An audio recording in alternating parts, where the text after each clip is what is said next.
Oh, were you watching last night? If you were, you would know that Robert Lewandowski scored 2 goals, joined Cristiano Ronaldo and Lionel Messi in the Champions League 100 goal club.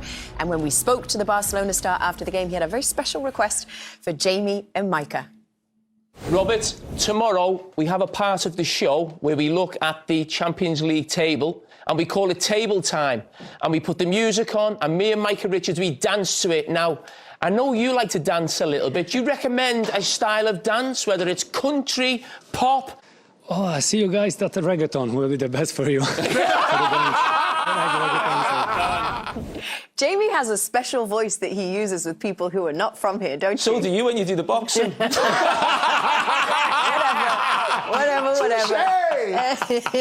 Have you chosen a favourite reggaeton song of yours? I'm sure it's in your repertoire. Micah, what is reggaeton? Come on, enlighten me.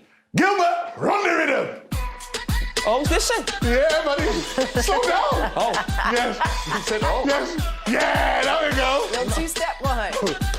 So you're going to start table time? Yeah. Let's do this. Well, Kate, Big Robbie's wishes are command, so welcome to the reggaeton edition of Table Time.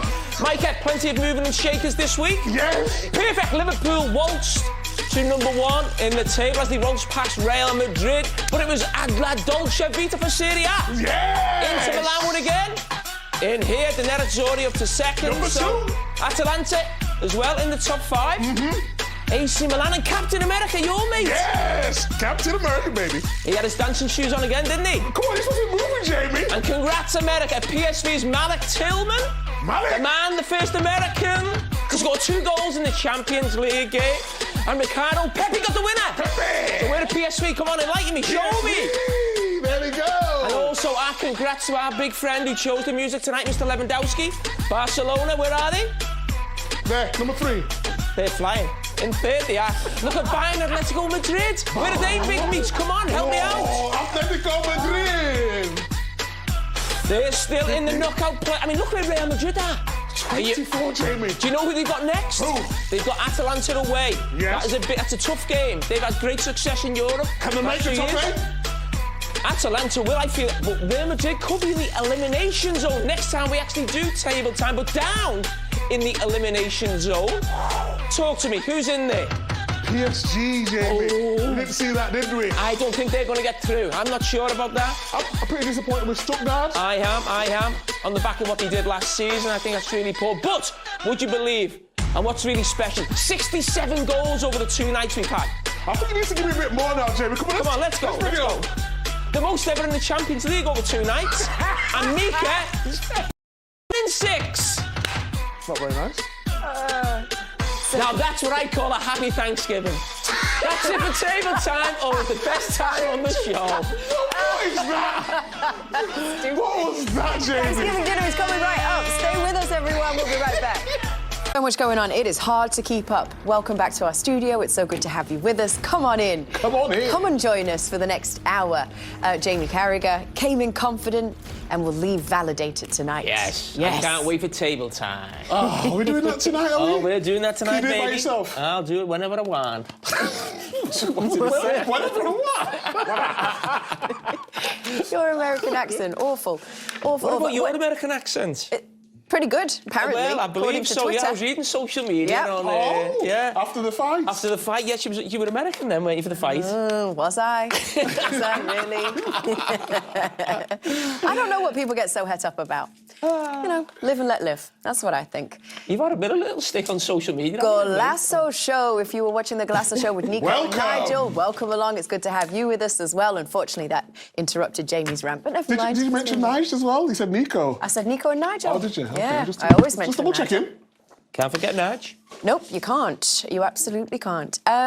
Well, did you enjoy the second half a bit more? Yeah, the second half was a lot better. I thought Liverpool had control in the last 20 minutes of the first half, but I don't know, it was a little bit, I don't say boring, but very tactical. No, that's what you said. Yeah, well, it was boring for the viewer at home, but I mean, when a game's boring, it can be tactical. But second half, I just thought there was a bit more urgency, a little bit more quality. And Liverpool deservedly win it. We are going to talk a lot more about Liverpool, but can I also just mention the fact that it's Thanksgiving tomorrow, everybody, and for that reason, we have a very special post-game planned for all of you guys at home and for us here in the studio. Happy Thanksgiving, everybody. Yeah, happy Thanksgiving tomorrow, everybody. We would like to introduce Slade Rushing. Slade! Executive chef at a top London restaurant, an American Thanksgiving connoisseur. Wow. And he is cooking us up a Thanksgiving dinner. What can we expect tonight? So I'm an American chef in London. So let me just tell you something. I'm bringing a little taste of New Orleans today for you guys to have. So I've got some Creole spices I brought with me across the way. Can I taste some of them spices? You sure you can handle it? Okay, I can handle it, Can baby. Big Mix handle it? I'm telling you. Can Big Mix handle it? No, watch this. I knew that was going to happen. Sorry, I knew that was going to happen. He wasn't ready. I tried to warn you. Okay. But I got this gorgeous glistening turkey in here. You got the bird. It's the bird. And look, I got a little herb brush right here. Ooh. And we're just Smells brushing this guy. fantastic. Look, it's been brined in sweet tea. Oh, lovely. Cooked to perfection. Wow. My man with food. It's going to be lovely. So, I also What time are we getting that, boss? About 45 after the 10, so 10 o'clock. 45 after the 10. Yeah, I forget how you guys say it. 10:45? 10:45 is how we Quarter say to it. 11. Quarter to 11. Yeah. But don't forget this, I have a pecan pie I brought as well. Aye. We've got some bourbon clotted cream. Ooh, Wow. Kind of throw on top. So we got some really good victuals tonight. Oh, we're going to have a good night. How was your accent, New Orleans? In New Orleans? Is that what you're talking about? Or is that Manhattan? What are we talking about? Never mind. Yeah, that's not bad, huh? Is that not bad? Not bad. Slide? Yeah, I think he's got it. Give him something to say. Something to say. Forget about it. Forget about it. All right, I like that. Come Yeah, on. that's pretty good. Pretty Not good. bad. Oh, we're all applauding. We have a Jamie. pie later? We got pie, yeah. Forget about it. How about a coffee? How about a coffee? Coffee. Coffee. Sorry I feel like about I'm on the the Creole Sopranos. spice. I'm going to be nicer to you next time, okay? I'm going to give you some good victuals. We got some cornbread dressing with some Malden oysters coming out from the coast of Essex that I'll be shucking for you and putting in the cornbread dressing. Ooh. Yes, in New Orleans, if it walks, if it limps, we cook it. So, and we put it in everything. Yeah? So, watch out. Here we go. Oh, come on. Well, Lord Can't knows wait for this. Much. some of us do like to eat on this show, so Yeah? Oh, big we'll meats. enjoy that. Don't Doing be that so again. hurt. Are we doing that again? The fat shaming. Have we not learned from this? All right, we're going to go to a break. We'll be right back with that, all of that, Thanksgivingness, and Table Time, special edition of Table Time, a reggaeton edition of Table Time. Can you imagine Jamie's moves? Whew, it's going to be a sight to behold. Yep, we'll be back. What is that? Table time. Champions League. It's incredible. No Premier League manager started like this. He's beaten now tonight Jose Mourinho's record when he came to Chelsea first time. That was 16 wins from first 19, 17 from 19 for Slot. That's the company he's keeping. It's, well, Joe just said it. It's just been calm, seamless, and smooth. And I like the style as well. Slight tweaks, a little bit less heavy metal, more composure, slower, and calm. And I also think that will give career longevity, and also towards the end of the season they won't tire as much just because it's less heavy metal. And that's not a criticism on Klopp. It's just a different style, and that might help them in the long run. But so far, it's going both Premier League and Champions League so well. Let's bring the three men at Anfield into the conversation. They are Steve McManaman, Rio Ferdinand and Gareth Bale, I'm delighted to say. Evening, fellas. I hope the heat of the game has warmed the cockles of a cold night on Merseyside, has it? You nearly said the three wise men then, Well, didn't you, when yeah, you stopped? I did. You're right. You can read my mind. Yeah, I did come just short. Good game, good win. It was a great game, mate. It had, the energy levels were very high, as you can imagine. The crowds were excellent, and Liverpool responded with a really good performance. Of course, you were doing the goal show, so you knew that there was missed penalties. So it had everything, and Liverpool roll on yet again. Gareth, from a Real Madrid point of view, what's not working, do you think? There's not a lot working at the moment. I think obviously it's easy to say it's down to all the injuries and stuff like that. But yeah, obviously they weren't up to the standard that they would have normally set for themselves. But yeah, it's going to be a difficult job to kind of get them going again. But I think Liverpool were fantastic tonight and thoroughly deserved the win. We were just talking, Ray, I don't know if you could hear about the calmness and composure the manager has brought to the party, given the shoes he had to fill. And that seems to transmit onto the pitch as well. Yeah, I agree with the guys. He's been really impressive. Just his interviews, I think communication is probably an undervalued and something that's not spoken about maybe as much, given the importance that it has, communicating with players but also the media. I mean, that is such an important part of a manager's kind of DNA in making sure that he transmits the right type of messages, not only in the change room but to the stands. And you can see here that this set of fans have really bought into what he's doing, but more importantly, the players have as well. Macca, Curtis Jones, how important has he been? Because yes, mate. For England, he was absolutely stunning. And tonight, did he play well? Yes, he was excellent again, mate. They were all very good actually, but Curtis really shone. Again, he's keeping Slobbersley out of the team. And he seems as if he's a mainstay now. Him, McAllister and Gravenberch seem to be the three that he goes to all the time. He's got great energy levels. He's wonderful on the ball, as you know. He's got a really nice body shape. You'd know that, Joe. He goes both ways. He drops his shoulders. His close control is excellent. He played further forwards when he was at the under-18s and under-21 level. So he scored plenty of goals, and he was a very aggressive forward. So he can play that role now where he sits in and hardly loses the ball. He was fantastic tonight, and he continues to be. So, you know, expect him in the team because of his energy levels on Sunday as well. Do you know what really stood out for us watching in studio? We was watching a bit of the game, but when Conor Bradley smashed into Mbappe in the first half, it sounded like Anfield really lit up there. It felt like one of them big European nights.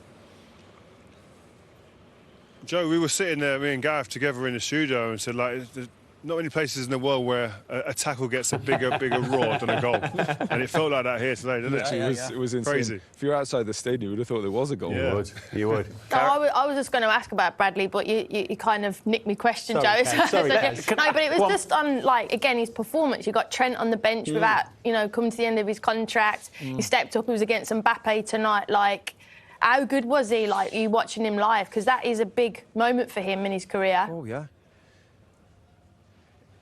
Karen, he was brilliant. I mean, he had a really good chance to score, actually. He headed one at Courtois, but he was involved in the first goal. I mean, the only blip on the night, he went off late on, and we don't know whether it was a hamstring injury or whether it was just cramp because he'd played such an important part of the game. Let's hope it's the latter. But the good thing for Liverpool fans is if it is a hamstring problem, Trent was on the bench tonight, and he's got, 3 or 4 days before the Manchester City game to really tune his fitness levels back up to where he should be. So if it is a hamstring, it's incredibly unfortunate for Conor Bradley because he's been superb for club and country now, and he's a really important member of this squad. And Gareth, I don't want to make it all about one player from a Real Madrid point of view, but you went to Madrid with all the pressure and price tag and everything that goes with that. Is Kylian Mbappe struggling with that at the moment? I don't think he's struggling in terms of probably with that. Obviously, he has an enormous expectation and pressure level on him, but he's a good enough player to know how to cope with that. I think what doesn't help is the team's not playing well, because I think it's not all about one individual. You need your teammates to help you along the way, and if the team's not playing well, it's really not easy to kind of get your foot really on the gas and get rolling like you would like to. So he's a world-class player on his day, the best player in the world, in my opinion, and I'm sure when the team starts to play well as well, and I'm sure his performances will go up and he'll be a huge success here. The problem is, Matt, is that they don't look as if they're going to get some of their injuries back anytime soon. Camavinga went off with a hamstring injury. They're travelling all over the world, as you know. You know, World Cup, Super Cups they've got in Saudi Arabia they're going to have to go to soon. They've got that silly Club World Cup at the end of the season where they're going to play. So they could be playing 75, 79 games, Real Madrid, this year. So no wonder everybody's getting injured. And you know, poor Eder Militao, 2 ACL operations that he's had in 18 months. I mean, that's devastating for him, but it seems to be, it's coming more and more, more of an injury, this, and it just has to be with the workload, and it's someone that really has to look at it, to be very honest. Yeah, good points, well made. Going to get warm. Thank you very much, all three, for taking the time to talk to us. Appreciate it. Thank you very much to Steve, guys. Gareth, and to Rio. Right, sorry, James, we haven't even got your thoughts yet in this early smorgasbord of a highlights package, but it's a big story, not least because when Real Madrid come to town, even with the problems that they've got, to beat them in the way that Liverpool did tonight is some going. Yeah, absolutely. I mean, they are the champions.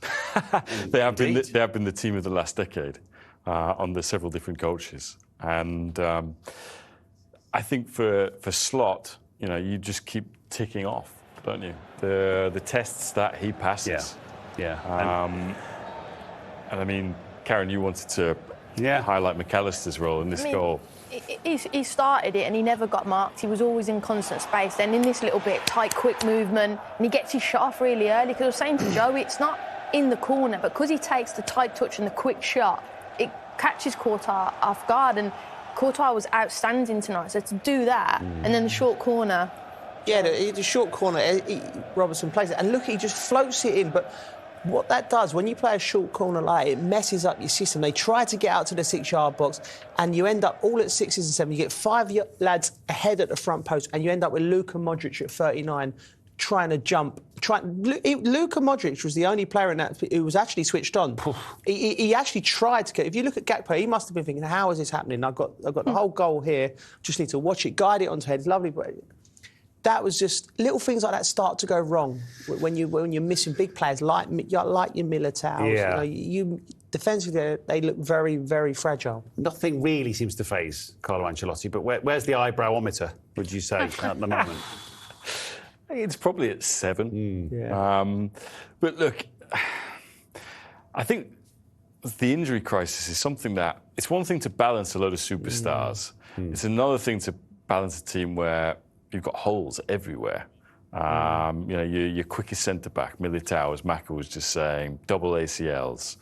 You know, we mentioned Toni Kroos earlier. You know, someone who can, you know, allow a team to breathe a little bit, you know, manage games better. Instead, you're having to rely on Luka Modric, who, you know, wasn't always in the team last season. I also think Bellingham, I think his role it doesn't have to change, but the fact that they've now got a striker, he was that guy last year. Yeah. He was the guy who filled in for Benzema and scored all the goals. Now he's having to think, actually, there's Kylian and there's Vinicius there, although Vinicius didn't play tonight. There's a lot of things for Carlo to sort out. Bellingham's touches are like significantly lower in the final third, and you think about 23 goals last season. It has affected the whole team, hasn't it? And those individual players that you go, right, who are fit and can be there, like even they're not in the right areas, in the right positions that they were thriving in last year. So it's a bit chaotic. Week to week he's playing in different parts of the pitch, needs to fill those holes that James talks about. By the way, Liverpool's next opponent, Girona, away, who are having a pretty... Ya saltan 1K y el barrio. Es determinante cuánto daño puede hacer el conjunto de 1K, sobre todo con Granero en esas primeras de cambio en la salida de escalera. Así que esa parte del partido va a ser absolutamente clave para el equipo de Iker Casillas. Por cierto, felicitar porque ha venido una buena afición de 1K. Tiene la pelota, Gerard Noya encara, sigue Noya, dispara, Arnalot. 80 paradas. paradas ya para Arnalot. Gil Vidal ataca desde la derecha el número 9. Gil Vidal con el centro, buena pelota, Arché, con la rodilla le pegó. Pues es el que desatasca un poco el partido, ¿no? Con centros, ojo ahí, se golpeó, el remate, ¡gol! ¡Mar Valiente! ¡Gol!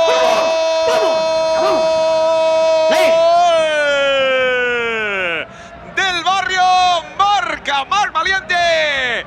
Esa banda izquierda que es terreno de los cañonazos de Granero, a la que tengo un mínimo de espacio, le pega Granero. Bueno, pues es decirlo, y ahí lo tenemos. El tema es que el remate le ha salido centrado. Abraham, buena pelota, banda derecha. Vamos a ver qué hace ahí Fran Rodríguez. Se mete en el área, sigue Fran. ¡Qué bien, Fran! Se va de 2, el remate, ¡fuera! ¡Chicos! A ver si acierta. ¡Claro que sí! Busca el Barrio el segundo gol. Arché para Gil. Gil que le puede pegar a este Gil, buen recorte. ¡Gil al palo! ¡Le manda Arché! ¡Dios! ¡No! Madre mía, qué parada. Y a centímetros del remate, ¿eh? No, la reacción ha sido impresionante. ¡El disparo! ¡Madre de Dios! ¡Otro que vuela! ¡Otro más! Que está la pelota para John de la Cruz, la quiere levantar, vuelve a pegar la pelota en el cuerpo de un jugador del Barrio, el remate con la puntera y acaba deteniendo a Gerard Vacas. Será córner favorable a 1K. Bueno, a ver. Gol doble. Gol doble. A ver, saque de banda. Balón puesto en movimiento. Intentaba rematar Mar Valiente. El remate. ¡Gol! ¡Paufer! ¡Gol!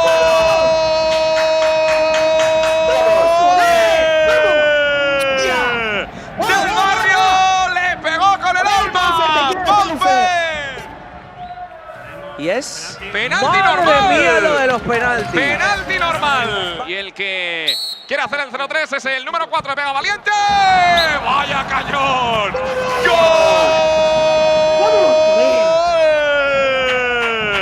Ahí están Arnalot y Vacas como candidatos, como guardametas, y también Mar Valiente y Pau Ferojo la recuperación. Tira la pelota al Barrio que puede sentenciar el remate. ¡Gol! Knockout.